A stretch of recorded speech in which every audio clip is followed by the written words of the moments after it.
आप सभी को डॉक्टर भावना शुक्ल का सादर अभिवादन। कलम की खनक की संस्थापिका कनकलता जैन जी, जो अपने पटल पर दिन प्रतिदिन अलग अलग विविध विधाओं के रंग भरती रहती हैं, उनको सादर नमन। और आपने जो YouTube कहानी प्रतियोगिता के माध्यम से यह संयोजना की है, इसके लिए भी सादर नमन। मैं आपके समक्ष अपनी कहानी किससे मांगी क्षमा प्रस्तुत कर रही हूँ। आप सभी को कहानी पसंद आए तो अपनी प्रतिक्रियाएं अवश्य दीजिएगा। लीजिए, प्रस्तुत है कहानी किससे मांगे क्षमा। आज बेटी को विदा करने के बाद मन बहुत उदास था। आंसू हैं जो थमने का नाम ही नहीं ले रहे। इतने में कहीं से एक स्वर उभरा। आज जो हुआ वह सही था, या जो मैंने पहले निर्णय लिया था वह सही था। दिमाग के सारे दरवाजे खिड़कियां खुल गईं और मन विचारों के सागर में गोते लगाने पहुंच गया। कई वर्ष पीछे हम सोचने लगे कि दरवाजे पर तभी आहट हुई।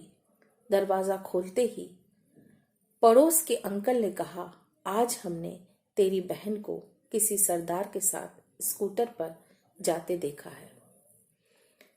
तभी मेरा तो जैसे खून खोल गया।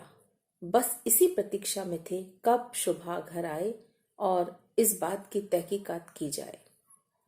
जैसे ही शुभा का घर में प्रवेश हुआ और मैंने तुरंत ही पूछा, वह कौन सरदार था जिसके पीछे तुम बैठी थी? शुभा अचकचा गई, बोली, क्या हुआ भैया, आप किसकी बात कर रहे हैं?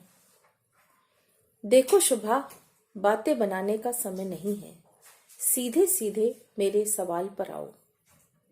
शुभा सर नीचे करके खड़ी हो गई। उसके पास मेरे सवालों का कोई जवाब नहीं था। मैं तुमसे कुछ पूछ रहा हूं ना, जिसके जवाब की मुझे प्रतीक्षा है। जी भैया, वह मेरा दोस्त है और मैं उसके साथ सारा जीवन व्यतीत करना चाहती हूँ। तुम्हारा यह सपना कभी पूरा नहीं होगा। तभी पिताजी ने कहा, बेटा एक बार देख लो, सुन लो, शायद पसंद आ जाए। जात पात में क्या रखा है? पिताजी, हम हिंदू ब्राह्मण हैं और हम किसी दूसरे समाज में जाना पसंद नहीं करेंगे। हम नहीं चाहते कि हमारी बहन किसी सरदार के साथ ब्याही जाए। तब तेरा जाना घर से बंद।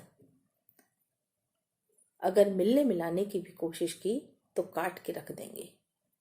जहां हम तेरा संबंध करेंगे वहीं तुझे करना पड़ेगा।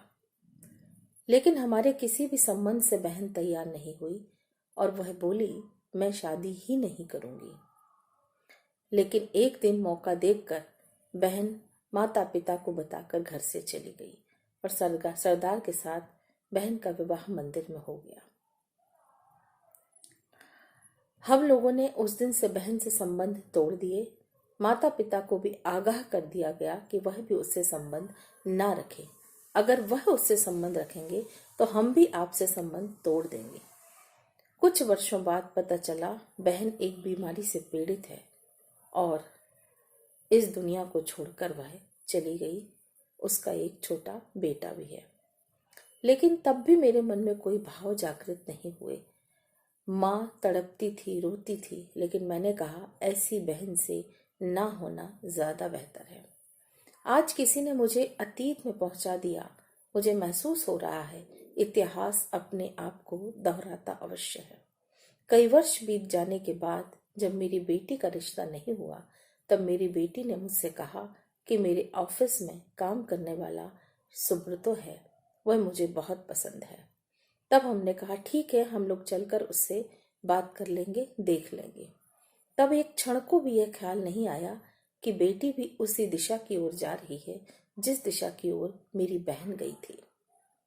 हमने उस बंगाली परिवार के साथ उस रिश्ते को सहर्ष स्वीकार किया और धूमधाम से हमने उसका विवाह भी किया। क्या हुआ भाई, आंखें क्यों नम हो गई? हमने हाथ जोड़कर कहा, आज आपने हमारी आंखें खोल दी। बहन बेटी के रिश्ते में कितना फर्क किया हमने। जो आज निर्णय लिया वही पहले लिया होता तो शायद आज हमारी बहन जीवित होती। आज अंतर मन धिक्कार रहा है कि किससे मांगे क्षमा, किससे मांगे क्षमा। धन्यवाद।